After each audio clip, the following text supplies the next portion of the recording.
And then, in that interval of time between now and then, no matter how dark the night or how bleak it appears to be for you, your own hero, or how insurmountable the seeming obstacle may be, you rest confident because you have seen the end.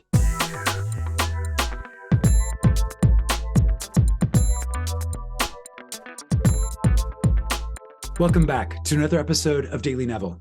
I am your host, Josiah Brandt, and Daily Neville is all about breaking down the teachings of Neville Goddard, making them easy to understand, easy to digest, easy to apply in 20 minutes or less.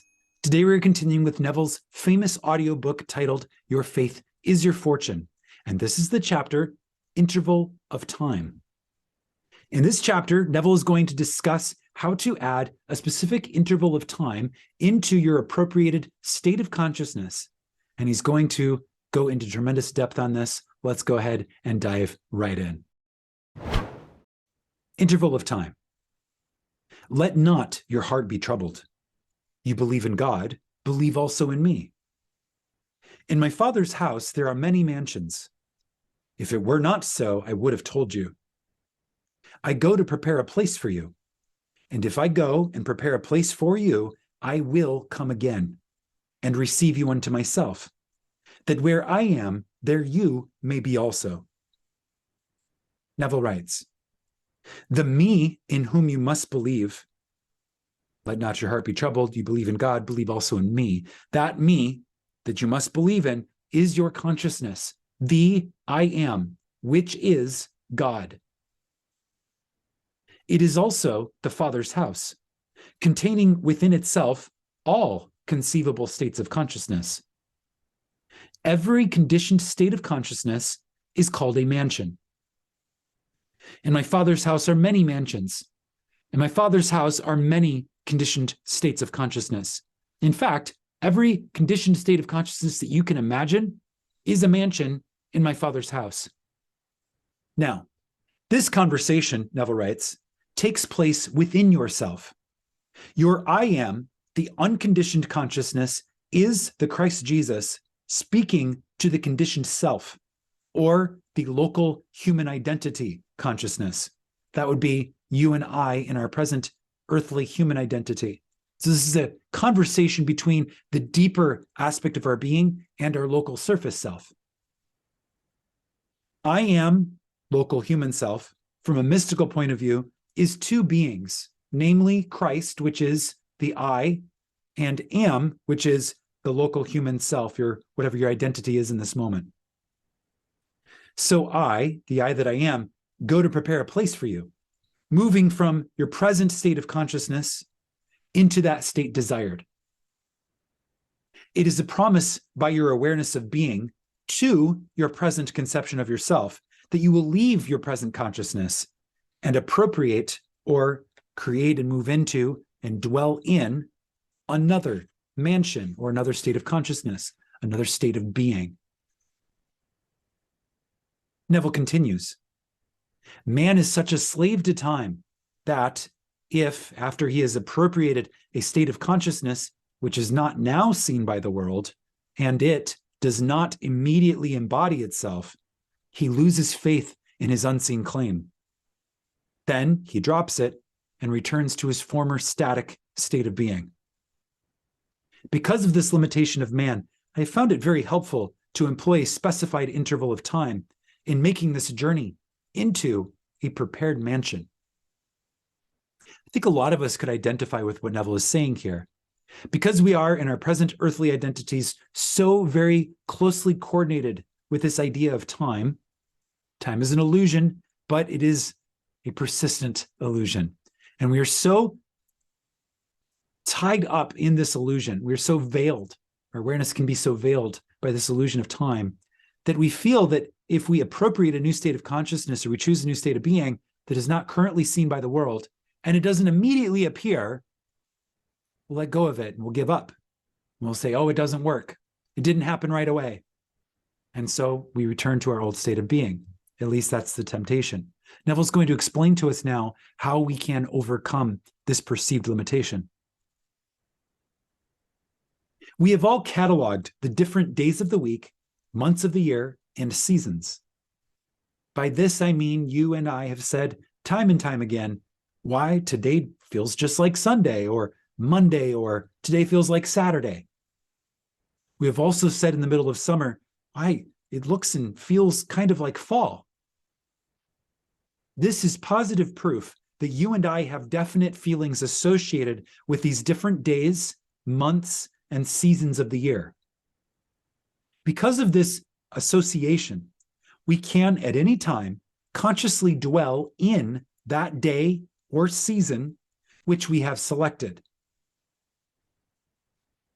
Do not selfishly define this interval in days and hours because you are anxious to receive it, but simply remain in the conviction that it is done. Time, being purely relative, should be eliminated entirely, and your desire will be fulfilled. This is probably the most important sentence of this entire chapter. Yes, he is conveying secrets about how to select a specific point in time to add to your imaginal pictures. And also he's saying, do not selfishly define this interval in days and hours simply because you're anxious to receive it. That's a temptation for those of us who may at times be a little impatient to outpicture a new state of being. Neville says, don't fall into that trap. If you can, remove the element of time from it altogether. That's the ultimate state. The ultimate master manifester isn't even concerned about time because they're so convicted that their state of being is the source of all that they experience in the mirrors of their world. Time isn't even a factor. They don't even consider how long it takes. Asking how long it'll take is a foreign thought to them, because in that natural state of being of the master manifester, all time is now. So I invite you to consider that, even though Neville is going to continue to instruct us on how to add in a familiarity with a specific type of time to our imaginal pictures. This ability, Neville continues, to dwell at any point in time permits us to employ time in our travel into the desired mansion. Now I, consciousness, go to a point in time and there prepare a place.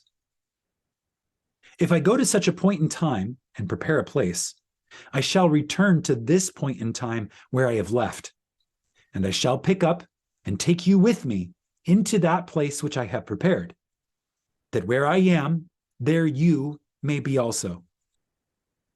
Let me give you an example of this travel. Suppose you had an intense desire.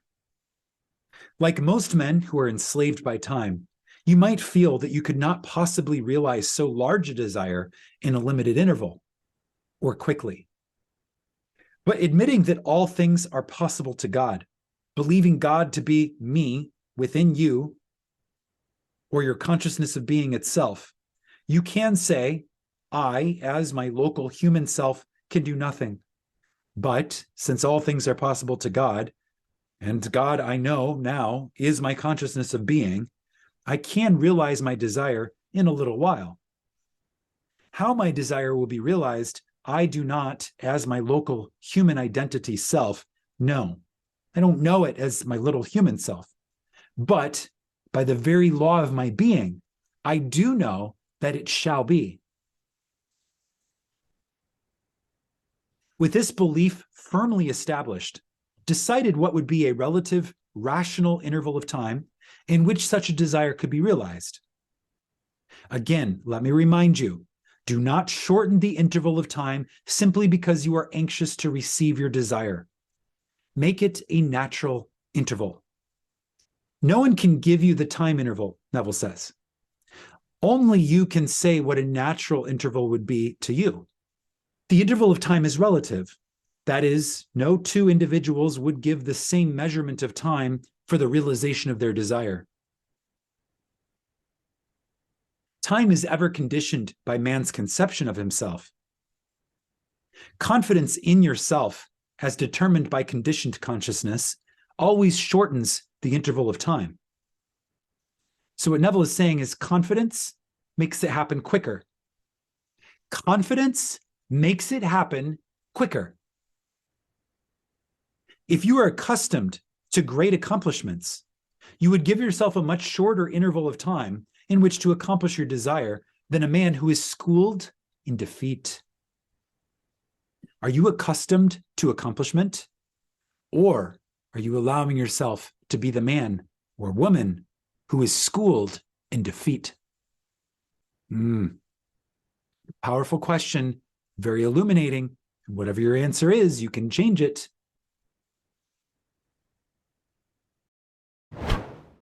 If today were Wednesday, Neville writes, and you decided that it would be quite possible for your desire to embody a new realization of yourself by Sunday, then Sunday becomes the point in time that you would visit. To make this visit, you shut out Wednesday, the day that you appear to be in now, and you let in Sunday. This is accomplished by simply feeling that it is now Sunday. Begin to hear the church bells. Begin to feel the quietness of the day and all that Sunday means to you. Actually feel that it is right now Sunday. When this is accomplished, feel the joy of having received that which back on Wednesday was just a desire. Feel the complete thrill of having received it. And then, once you have moved your consciousness to that point of time, which is Sunday, and felt the thrill of having received that which you desire, then return back to Wednesday, the point in time which you previously left behind you. In doing this, you create a vacuum in consciousness by moving from Wednesday to Sunday. Nature, abhorring a vacuum, rushes in to fill it, thereby fashioning a mold in the likeness of that which you created, namely the joy of having realized your desire. As you return to Wednesday, you will be filled with a joyful expectancy because you have established the consciousness of that which must take place the following Sunday. As you walk through the interval of Thursday, Friday, and Saturday, nothing disturbs you, regardless of conditions, because you predetermined that which you would be on the Sabbath, and that remains an unalterable conviction.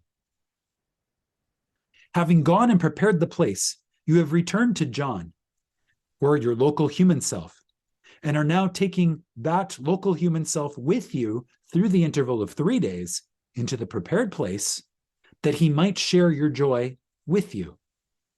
For where I am, there you may also be. The best analogy that I can give for this is one given by Neville earlier in this book. Neville is speaking about walking into a movie theater and catching the very end of a movie in which the hero is clearly victorious, and then staying after the end of the movie to watch the replay, basically to start the movie over and watch from the beginning. Now, if you had not seen the ending already and you were just watching from the beginning, it would be a real nail biter, because any good movie has a very solid hero's journey and really makes the audience wonder at one time or another whether or not that hero really will overcome and conquer whatever it is that they're battling, the anti-hero. Are they really going to be victorious? Any movie worth its salt is really going to make the audience wonder, is this hero really going to transcend? Are they really going to overcome this seemingly insurmountable adversary? But you, having already seen the end of the movie, regardless of how dark the night gets, the dark night of the soul that the hero of the story is going through, regardless of how bleak the prospects of the hero to overcome appear to be somewhere around the middle of this movie, you remain confident. You know how the movie ends. And that's exactly the technique that you can use in consciousness. And you can assign it to an interval of time. When you walk into a movie, you know that in 2.5 hours, this particular hero will be victorious. And you can set this date 3 days away, and you can know that on this day, you will be victorious. And you can go there in consciousness and experience the thrill of the end of the movie 3 days away. And then, in that interval of time, between now and then, no matter how dark the night or how bleak it appears to be for you, your own hero, or how insurmountable the seeming obstacle may be, you rest confident because you have seen the end. And that's the secret of the interval of time. That's all for this episode of Daily Neville. Until the next, imagine wisely, my friends.